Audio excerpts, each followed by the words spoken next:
morning to all.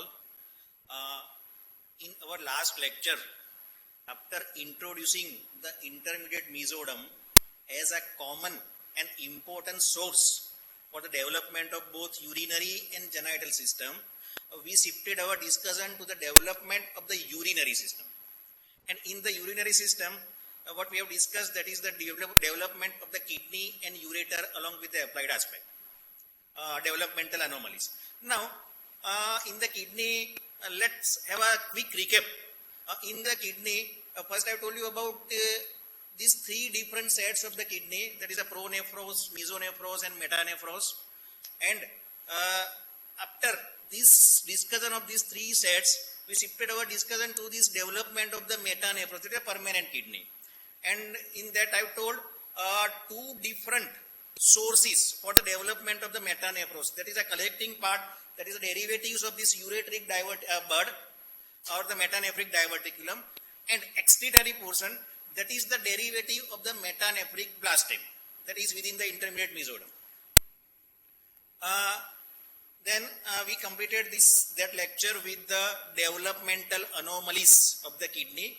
Now proceeding further in the urinary system, today a very important part for this urinary system for the developmental point of view, that is a development of the urethra. Now, you know the urethra, gross anatomy of the urethra, that differs in case of male and female.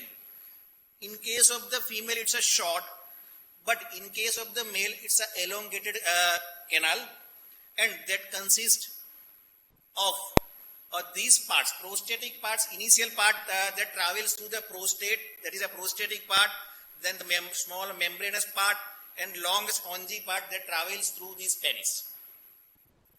Now, in the last part of this last lecture, I have told you about the division of the primitive urogenital sinus. Recalling that endodermal cloaca, that is a distal part of the hindgut, that divides into two parts. It's a primitive urogenital sinus and primitive rectum. Now this primitive rectum, that will give rise to this rectum and anal canal, while this urogenital sinus, primitive urogenital sinus, now this figure shows the primitive urogenital sinus, that also divides into certain parts. This figure I have shown you last time. This proximal part or the cranial part, it's a vesico-urethral canal that is continuous with the allantois. Then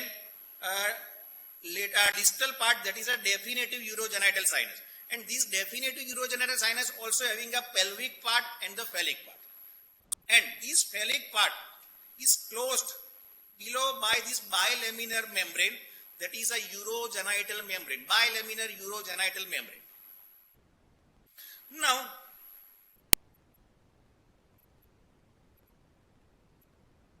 this is the other view, the ventral view of the same. This one is the bilaminar membrane, still it's a cloacal membrane because that has not still divided. Now one can see that this cloacal membrane, that will be the urogenital membrane later on after the division, that is bounded on each side by this fold. And this fold is the urogenital fold. Now what the source of this urogenital fold? This cloacal membrane, over the dorsal aspect of the cloacal membrane lies the primitive streak. And this primitive streak is the important source for these mesodermal cells, the mesodermal cells located in the infraumbilical part of the abdomen. Now what happens? From the primitive streak, the mesodermal cells migrate. And while doing so, that passes by the side of this cloacal membrane. This one is the cloacal membrane that passes by the sides of the cloacal membrane, and while doing so, that makes a fold. And that fold is nothing but this genital fold. Here it is labeled as a urogenital fold, or it is genital fold.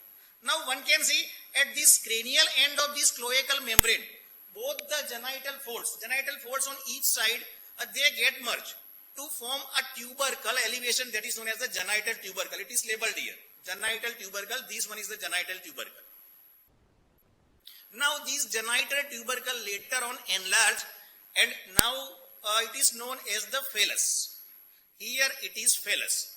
So genital tubercle enlarged and it is known as the phallus. So one can get what the structure of the phallus. That phallus consists of a mesodermal core and that is covered by the ectoderm.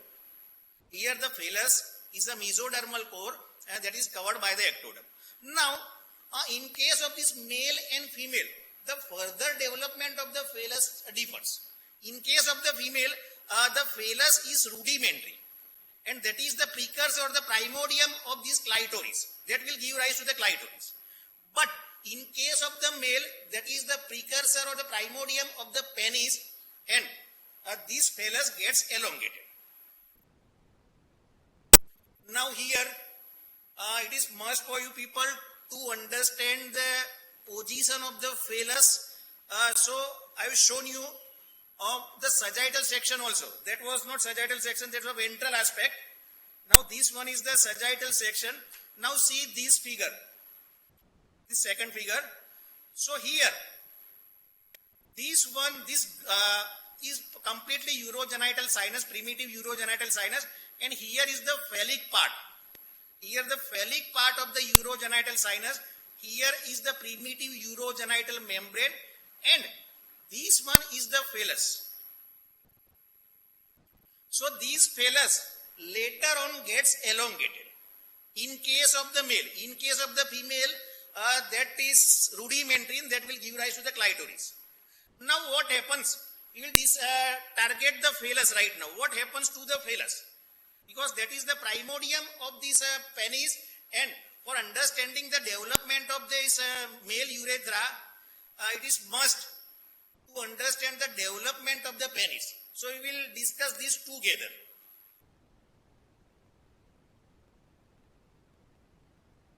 Now this phallus that gets elongated, and over the ventral aspect of this phallus, or over the caudal surface of the phallus, one elongated groove appears. Elongated groove appears. Now see this figure. This is the phallus, enlarging phallus, and over the caudal surface, this one is the caudal surface, one elongated groove one can notice. It's a yellow colored groove, and this groove is known as the primitive urethral groove. It is primitive urethral groove. Now, this is the same figure, but the section is changed. Cross section of, passes through the phallus. So, here in the transverse section of the phallus, one can see over the caudal surface, this primitive urethral groove is seen. Is it clear? Now, this primitive urethral groove, over the primitive urethral groove, inside the phallus, there is one more cellular cord that is darken colored here, that is dark here. This cellular groove cord is a solid urethral plate. It is solid urethral plate. Now see how this solid urethral plate derives. It's very important to understand from which germ layer it derives. Actually, one can get the phallus. The primitive urethral groove is lined by ectoderm. That is clearly seen. In the figure also clearly seen. Now, what is the germ layer source for this solid urethral plate? It is must to understand. Now see, once again, see this figure. Here is the phallus part or the phallic part of the urogenital sinus that you people know. Now from this phallic part of the urogenital sinus, extension passes, cellular extension that proceeds within the phallus. This here in this figure one can get that this yellow colored is extended in the phallus also. So that is the source of that solid plate. Now you people know that this phallic part of the urogenital sinus is endoderm. So this source of this solid urethral plate is endoderm. So now here it should be clear to you people that this floor of this primitive urethra is ectoderm and the source, germ layer source for this solid urethral plate is endoderm. Now further later on what happens? In this figure, second figure, one can notice that this urethral plate gets canalized. That solid urethral plate, it was solid initially, but later on that gets canalized. So elongated, one can imagine that elongated canal is formed within the phallus. And what should be this, how the canal is formed, how it is closed? So here you can notice that is closed by the bilaminar membrane. It's a ectoderm as well as the endoderm. That is clearly understood. Ectoderm forming the floor of the urethral groove and endoderm forming the solid urethral plate.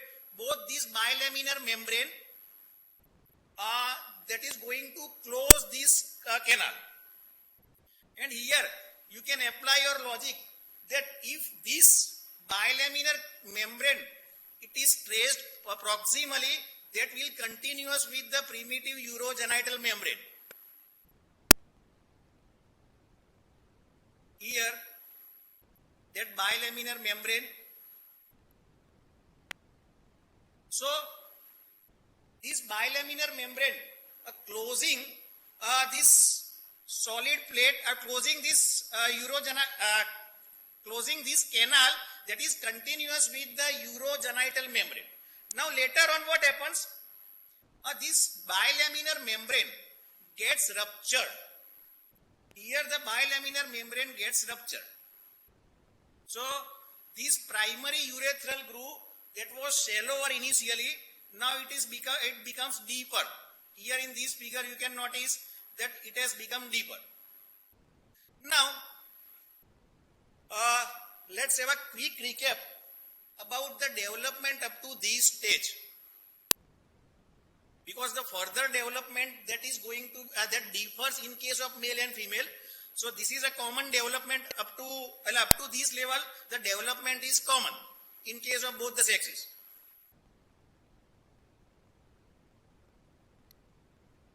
So here a cloacal membrane. On each side of the cloacal membrane there is a genital folds, and at the cranial end the genital folds unite to form the genital tubercle. Now this genital tubercle later on forms the phallus. Now this phallus is rudimentary in case of the female, that is going to form the clitoris, but in case of the male this phallus gets elongated. That is the primordium of the penis. Now within that phallus a solid cellular plate travels, or that extends from the phallic part of the urogenital sinus.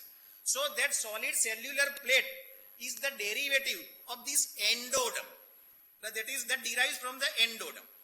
Now this solid cellular plate later on gets canalized, and that is closed by this bilaminar membrane. Now this bilaminar membrane later on gets ruptured. So that this primitive urethral groove now that has become deeper. Okay? And one more thing, that over the lateral aspect on each side of this genital fold, one more fold appears, and that is known as, or one more swelling appears, and that is known as the labioscrotal swelling. That is known as the labioscrotal swelling. So up to this level the development in case of the both sexes same. Now further development differs. Now what happens in case of the female?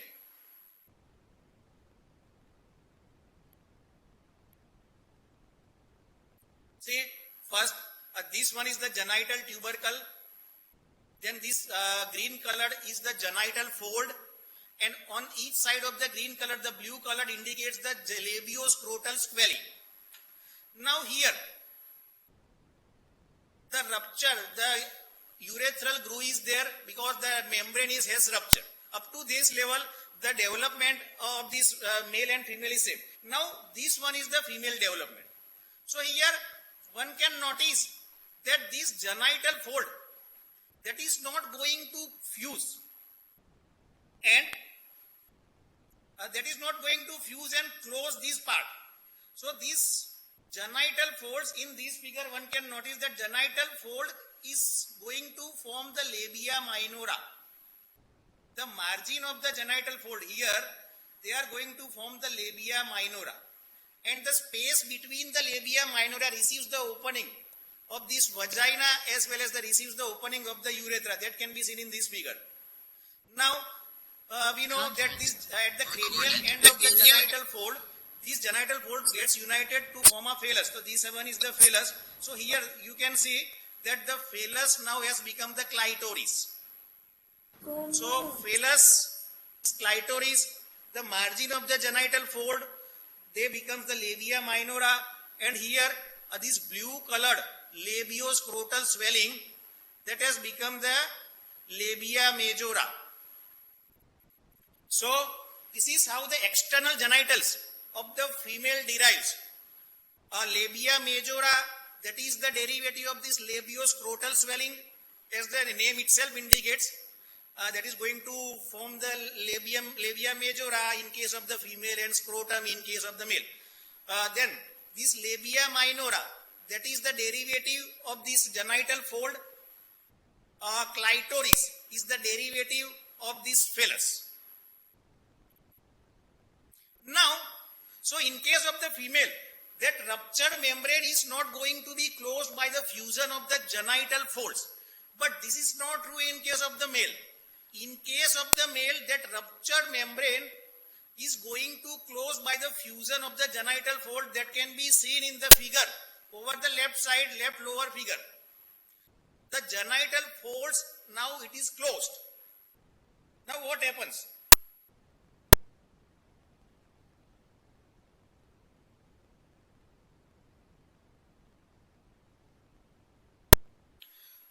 These are the genital folds, and this one is the urethral groove.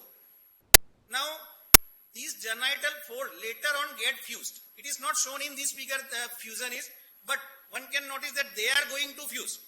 Now, this fusion takes place in a definite manner, that the endodermal cell, that is going to fuse with the ectodermal cell of the opposite side, the mesodermal core, that is going to fuse with the mesodermal core of the opposite side, and this endodermal part, that is going to fuse with the endoderm of the opposite side. So layer to layer fusion takes place. So this is how this fusion of the genital folds take place, and that is going to close the urethral groove. Now this urethral groove will be closed, and this fusion takes place from proximal to the distal aspect. But a small part